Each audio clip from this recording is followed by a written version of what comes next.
Hi hello welcome back to my channel Sonu Juhi's kitchen.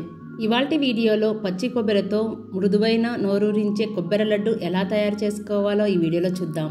ఇప్పుడు వస్తున్న రాఖీ పండగకి ఈజీగా స్వీట్ చేయాలంటే ఈ కొబ్బరి లడ్డు చేయడం చాలా బెస్ట్ ఆప్షన్ అండి. Simple and tasty.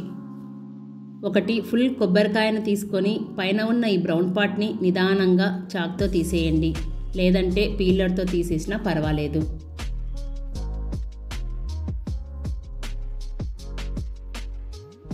కొబ్బెరను ఇలా చిన్న చిన్న ముక్కలుగా కట్ చేసుకొని కప్పు కొలతతో 1.5 కప్పు కొబ్బరి ముక్కలను తీసుకొని మెత్తగా గ్రైండ్ చేసుకోవాలి.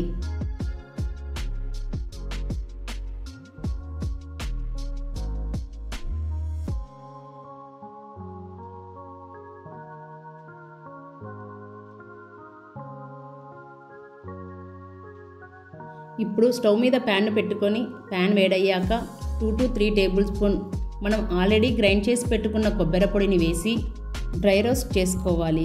ఫ్లేమ్ని మీడియం ఫ్లేమ్లో పెట్టుకొని 3 నుంచి 4 నిమిషాల పాటు ఇలా వేయించుకుంటే కొబ్బరి పొడి అనేది పూర్తిగా డ్రై అయిపోతుంది. ఎప్పుడైనా ఇంట్లో పచ్చి కొబ్బరి అనేది మిగిలితే ఈ విధంగా చేసి ఒక ఎయిటెడ్ బాక్స్లోకి స్టోర్ చేసి పెట్టుకోండి. మీకు ఎప్పుడు కావాలంటే అప్పుడు పులుసు కూరల్లోకి వాడుకోవచ్చు. వీటిని ఒక ప్లేట్లోకి తీసుకొని పక్కనుంచుదాం. మనం ముందుగా గ్రైండ్ చేసి పెట్టుకున్న కొబ్బరిలోకి 1.5 కప్పు కొబ్బరి ముక్కలకి 3/4 కప్పు అంటే 3/4 కప్పు పంచదార, 1 కప్పు కొబ్బరి ముక్కలకు 1/2 కప్పు పంచదార కొలత అన్నమాట. మీరు ఎన్ని కప్పుల కొబ్బరి ముక్కలను తీసుకుంటే అందులో సగం చక్కెరను తీసుకోవాలి. అలాగే ఇందులో 3/4 కప్పు పచ్చిపాలను వేసి మెత్తగా గ్రైండ్ చేసుకోవాలి. చూడండి, ఇలా మెత్తగా గ్రైండ్ చేసుకోండి.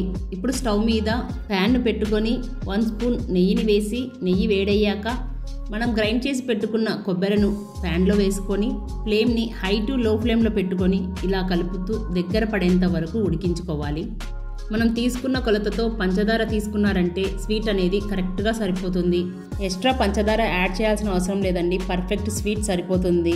బిగినర్స్కి ఈ వీడియో బాగా హెల్ప్ అవుతుందని కప్పు కొలతతో చెప్తున్నానండి. మనకు ఇదంతా కొంచెం దగ్గర పడి ప్యాన్కి అతుక్కోకుండా ఉండాలి. ఇలా కలుపుతూ 7 నుండి 10 నిమిషాల పాటు ఉడికించేసరికి ఇలా సాఫ్ట్గా వచ్చేస్తుంది. ప్యాన్ నుండి సపరేట్ అయ్యింది అంటే మనం అనుకున్న స్ట్రక్చర్ కరెక్ట్గా సరిపోయిందని అర్థం. ఇప్పుడు స్టవ్ ఆఫ్ చేసి ఒక ప్లేట్లోకి తీసుకొని కాస్త చల్లారిన తర్వాత కొద్దిగా తీసుకుంటూ ఉండలా చుట్టి ముందుగా మనం కొబ్బరి పొడిని డ్రై రోస్ట్ చేసుకున్నాం కదా, అందులోకి కొబ్బరి లడ్డూను ఇలా ఒక్కొక్కటి తీసుకొని కొబ్బరి పొడిని అప్లై చేయడం వలన బయట కొనే స్వీట్ షాప్లో కొన్న ఆ లుక్ అనేది వస్తుంది.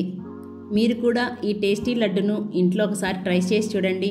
అలాగే ట్రై చేశాక మీకు ఎలా కుదిరిందో మళ్ళీ కామెంట్ చేయడం మర్చిపోకండి. సో ఫ్రెండ్స్, ఇవాల్టి వీడియో మీకు నచ్చిందని అనుకుంటున్నాను. మీకు నచ్చినట్లయితే please like, share, subscribe to my channel Sonu Juhi's kitchen.